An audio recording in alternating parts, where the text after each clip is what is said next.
My parents demanded that I pay $3,100 for my brother's birthday party. I refused.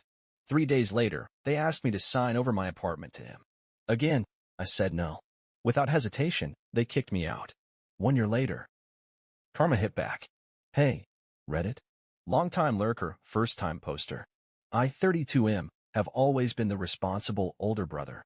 The one who helps out, who understands, who sacrifices. But last weekend, I finally snapped. Let's rewind. My younger brother Lucas, 22M, just had a birthday. And I mean a birthday. This wasn't some casual dinner or a house party. No, my parents booked out a private room in an upscale restaurant, hired a photographer, flew in a custom cake from another city, and even had a champagne tower. For a guy who still lives with our parents and has never had a job longer than 6 months. But hey, whatever. It's his birthday. I wasn't even that mad until I remembered my own 22nd birthday. Flashback, my birthday versus his. When I turned 22, I was finishing college, working 2 jobs to pay for tuition, and basically surviving on caffeine and stress. My parents got me a bouquet of flowers. That's it. No party, no dinner, not even a cake. Just a tiny bouquet of half-assed flowers from a grocery store. At the time, I didn't complain. I thought, money's tight. I get it. Well, apparently money's not tight when it comes to Lucas. How I found out I was just the family ATM. I wasn't even invited properly. My mom sent me this half-assed text 2 days before the event. Lucas' birthday dinner is on Saturday, 6 p.m. Wear something nice and bring a gift. That was it. Not, we'd love to see you. Not, hope you can make it. Just an order, like I was an Uber Eats driver. I should have known something was off. But like the foolish older brother I am, I still showed up. And that's when it hit me. I walked into the restaurant, looked around, and realized they didn't even save me a seat. Oh, just stand somewhere. The place was packed. Friends, extended family, people I barely recognized. But no chair for me. I walked up to my mom. Where am I sitting? She barely looked up from her phone. Oh, just squeezing somewhere. Or maybe stand for a bit. I blinked. Stand. We didn't know if you were actually coming. I just stood there, processing. They assumed I wouldn't come, but still expected a gift from me. Lucas, meanwhile, was chilling at the head of the table, grinning while people handed him envelopes with cash. When he finally noticed me, he smirked. Oh, hey, you didn't forget my gift, right? I clenched my jaw. Nice to see you too. He just shrugged. Well, what did you get me? Not glad you're here, bro. Not, thanks for coming. Just give me my stuff. I should have left. I almost did. But I figured, forget it. I'll eat, say hi to some people, and bounce. But then, the package arrives. Just as the waiters started clearing the plates, a delivery guy walked into the restaurant, pushing a massive box on a dolly. Everyone went silent. The guests, my parents, Lucas, all of them turned to stare as the guy wheeled it straight into the private dining room. He looked around. I have a delivery for Nicholas? I raised my hand. That's me. The whispers started immediately. Wait, you did bring a gift? What is it? That thing looks expensive. The delivery guy handed me the receipt. It's a high-performance electric scooter. Fully paid for. Just need your signature. Lucas' eyes lit up. He jumped from his seat. Wow, is that for me? I took the pin, turned to look at him, and smiled. It was for you, I said. The room went dead silent. Then, in front of everyone, I took out my phone, pulled up the delivery tracking, and clicked cancel order. The delivery guy blinked. Sir, you. Change of plans, I said. Take it back. Lucas' face dropped. What on earth are you doing? He exploded. That's my gift. I shrugged. Well, seeing as there's no seat for me at this table, I figured there shouldn't be a gift either. Murmurs rippled through the crowd. My dad's face turned red. My mom's jaw hit the floor. Lucas' shock turned into rage. He slammed his hands on the table. You're humiliating me in front of everyone. I tilted my head. Oh? Kind of like how you humiliated me by not even bothering to save me a seat. He looked like he was about to lunge at me. That's when my dad intervened. Just cover half the bill, okay? My dad, ever the peacemaker, except when it involves actual fairness, slid the bill toward me. Well, since you didn't give him the scooter, you can at least help with dinner. Just cover half, sweetheart. I looked down. $6,200. I laughed out loud. You're joking, right? Lucas, still fuming, crossed his arms. Come on, dude. Don't be rude. You make the most money here. I set my fork down, took a deep breath, and then I stood up. Yeah, no, I'm not paying for this. Nicholas, don't be difficult. Mom's voice was all sugary sweet, like I was embarrassing her. You've always helped before, Dad added. It's just money. Lucas leaned back, still sulking. Yeah, don't be a buzzkill. I looked around. No one, not my aunts, not my uncles, not my cousins, thought this was weird. They all just sat there, waiting for me to take out my wallet. I exhaled slowly. You know what? You're right. I have always helped. And that was my mistake. Dad frowned. What's that supposed to mean? I turned to Lucas. You're a grown man now. If you want fancy birthday parties, maybe you should pay for them. Lucas scoffed. Dude, it's just money. I grabbed my coat. Then you won't mind paying for it. Mom's tone turned cold. Nicholas, sit down. You're embarrassing us. I laughed. Embarrassing you? No, Mom. The real embarrassment is expecting your eldest son to fund your youngest son's luxury lifestyle. Dad stood up, his voice sharp. If you walk out that door, don't expect us to call you next time we need something. I met his gaze. Good. And I walked out. Was I wrong to finally say no? I drove home gripping the wheel, replaying the whole thing in my head. No one called me. No texts, no missed calls. Just silence. And honestly, that silence felt better than I ever expected. I should have seen it coming. This wasn't some one-time thing. This wasn't out of nowhere. I had spent years being the family's go-to problem solver, the walking wallet. And every time I thought maybe, just maybe, they appreciated it, something would happen that reminded me exactly where I stood. Let me take you back. Why I always paid, and why it took me so long to stop. You know why I kept helping? Why I never said no. It wasn't just guilt. It wasn't just obligation. I did it because I thought, if I did everything they asked, if I was the perfect son, maybe they'd love me like they love Lucas. Stupid, right? But when you grow up in a house where one child gets praised and the other gets ignored, you start looking for ways to matter. Lucas was always the golden child. Always. When he got an A in school, big celebration, family dinner, maybe even a gift. When I got straight A's, a nod and a good job. When he made his high school soccer team, they threw a party. When I got into one of the top universities in the state, they told me not to act cocky. And it wasn't just words, it was money. I got into college on a partial scholarship, which meant I had to work 2 jobs to cover the rest. Meanwhile, my parents fully paid for Lucas' tuition, his dorm, his meal plan, everything. I thought if I worked hard, if I kept proving myself, if I took care of the family, maybe one day they'd finally see me. I thought love was something I could earn. The $2,500 rent scam. By the time I graduated and got my first real job, I was still living at home because rent was insane and I was trying to save up. Big mistake. One night at dinner, my dad casually said, you know, a man your age shouldn't be living with his parents rent-free. I nearly choked on my food. You want me to pay rent? In my own family's house? He just shrugged. We all chip in, Nicholas. It's only fair. Fair? Lucas was living there for free. But I was the responsible one, right? The one who figures things out. So I paid $2,500 a month. More than my friends were paying for actual apartments. And guess what? My parents weren't using that money for bills. They were using it to cover Lucas' expenses, his food, his clothes, his hobbies. I was literally paying to support his life while he did nothing but play video games. The phone call that changed everything. The night before Lucas' birthday dinner, my mom called me. Not to invite me properly. Not to say she was excited to see me. No, she had a list of expensive gifts she wanted me to pick from. Mom, sweetheart, I need you to get Lucas a nice present this year. Me. Okay, like what? Mom. Well, something useful. I was thinking. And then she literally listed out options like I was a walking ATM. Mom, maybe a MacBook? Or an iPhone? Or, oh, I saw this high-end electric scooter online. It would be perfect for getting to college quickly. I almost laughed. You're giving me a shopping list? Mom, Nicholas, you make good money. It's his 22nd birthday. Don't be selfish. Me. Oh yeah? What did he get me for my 22nd birthday? Silence. Then she sighed. The guilt trip was coming. Mom, you know, we do so much for you. And we never ask for anything in return. That's when I snapped. Me. You never ask? I paid for his college. I pay for half this house. I pay for everything he ever wants. And you're saying you never ask? Her voice turned cold. You don't have to be so dramatic, Nicholas. I hung up. Then, I did something petty. I bought the stupid scooter, but scheduled the delivery for the middle of the birthday dinner. Why? Because for once, I wanted them to see how much I actually did. The moment everything clicked. As I sat at that restaurant, watching Lucas bask in attention, something inside me snapped. For years, I had given, sacrificed, paid, and provided. And for what?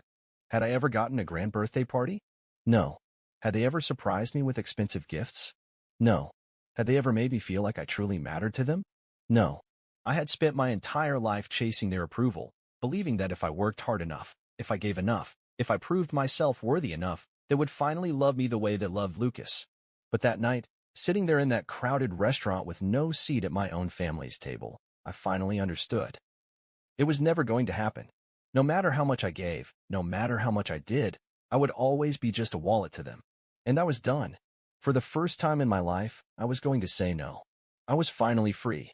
I grabbed my coat, feeling a strange calm settle over me. It wasn't rage anymore. It wasn't sadness. It was clarity. As I turned toward the door, my mom's voice cut through the silence. Nicholas, don't be ridiculous. We're family. I turned back, meeting her eyes. No, Mom, we're not. A family actually cares about each other. This is just a business transaction where I'm the only one paying. Lucas scoffed. Dude, what is wrong with you? I smiled. Nothing. For the first time in my life, absolutely nothing. I looked around at the faces staring at me, some shocked, some angry, some just waiting to see if I would cave in. But I wouldn't. Not anymore. You all have a great dinner. And with that, I walked out the door. I didn't storm out. I didn't slam the door. I didn't make a scene. I just left. And for the first time in my life, I felt weightless. Because this wasn't just about a birthday dinner. This was the first time I chose myself. This is far from over. What happened next was even worse. Want to hear what my parents did after this? Buckle up. The silence after I walked out of that restaurant was deafening. No calls. No texts. Nothing. And you know what? That should have been the end of it.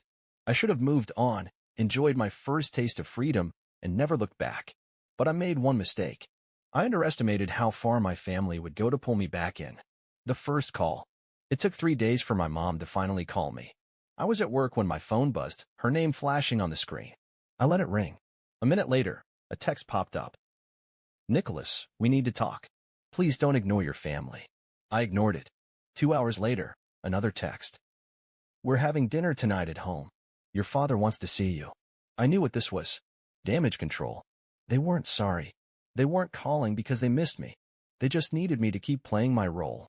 I stared at the message for a long time before finally typing back. Fine. I'll be there. That apology that wasn't really an apology. When I walked into my parents' house that night, I could tell they'd planned this carefully. The table was already set. My mom had made my favorite meal. My dad was sitting in his usual spot, looking like he was about to deliver some wise fatherly speech. Lucas was there too, sitting with his arms crossed, glaring at me like I was the problem.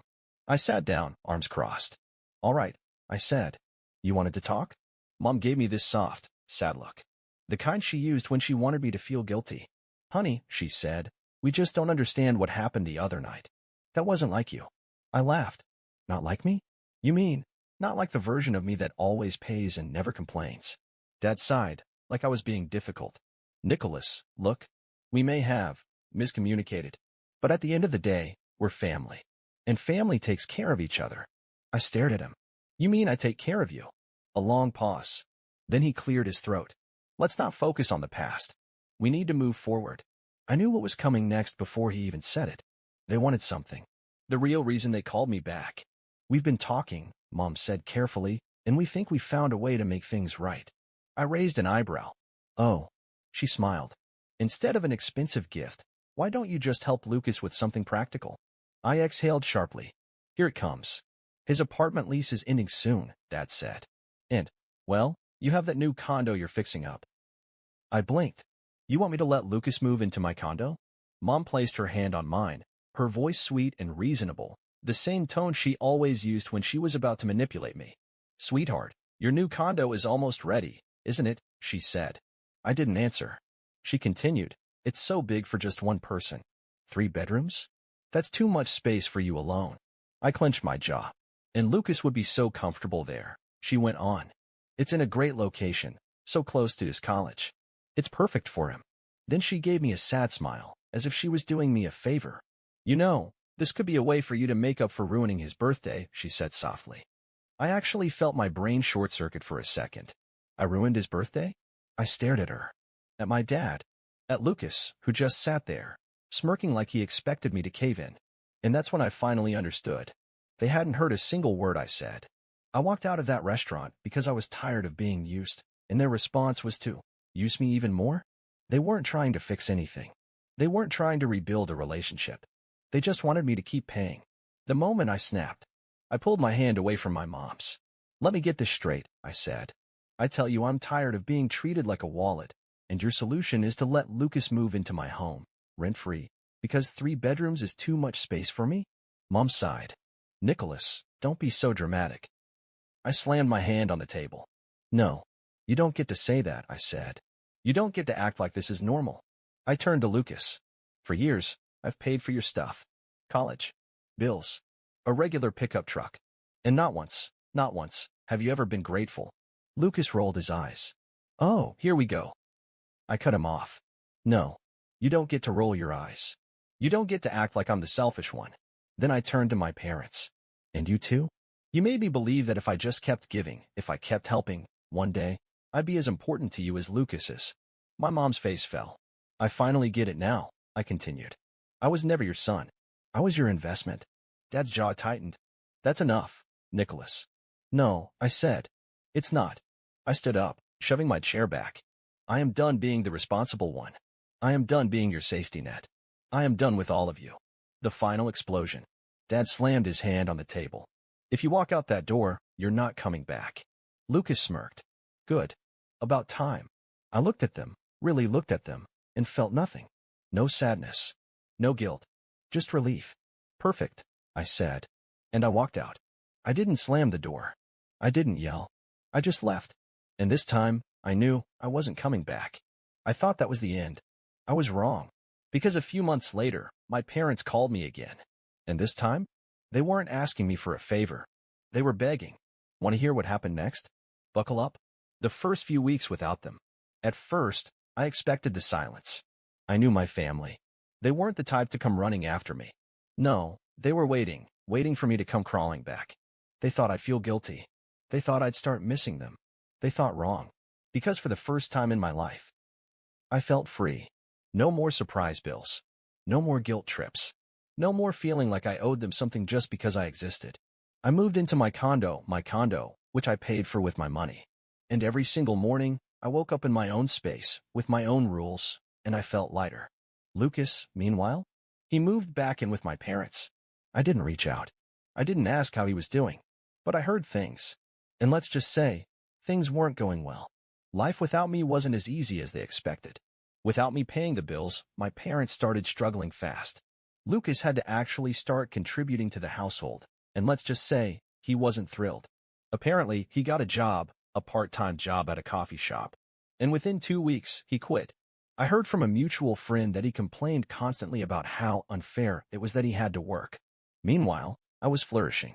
With no one draining my money, I was saving like crazy. I started traveling. I upgraded my car. I was living for myself for the first time ever.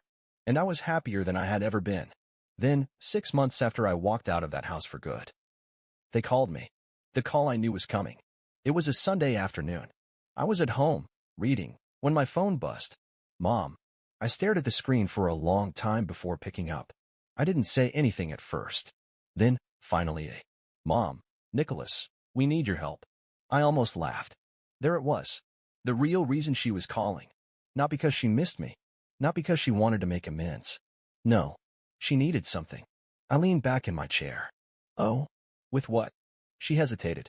It's about Lucas. Of course it was. I didn't say anything. She took that as a sign to keep going. He wants to open his own coffee shop, she said. But he needs some financial help to get started. I closed my eyes and took a deep breath. Unbelievable. After everything, after I walked away, after I made it crystal clear that I was done, they still thought I was going to fund his life. Me. And why exactly would I do that? She sighed. Nicholas, don't be like this. We're family. I almost laughed. Oh, now we're family? Me, how much does he need? Mom hesitated. 60,000.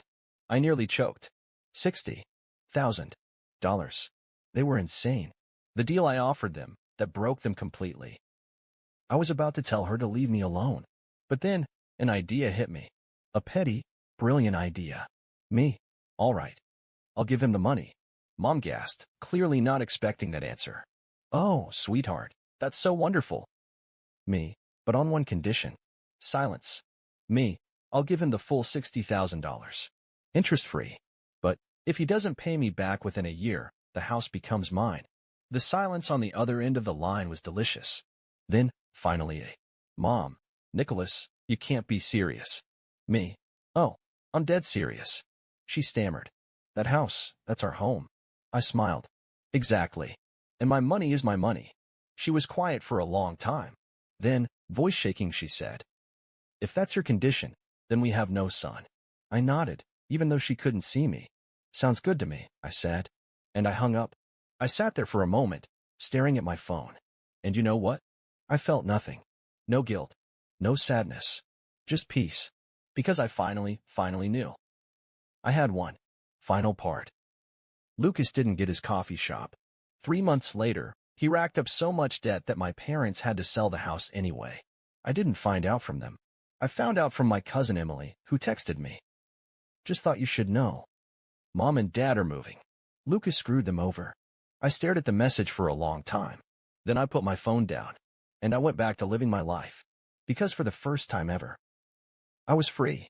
It's been a year since I last spoke to my parents. A year since I walked out of that house and chose myself for the first time ever. I thought it would be harder.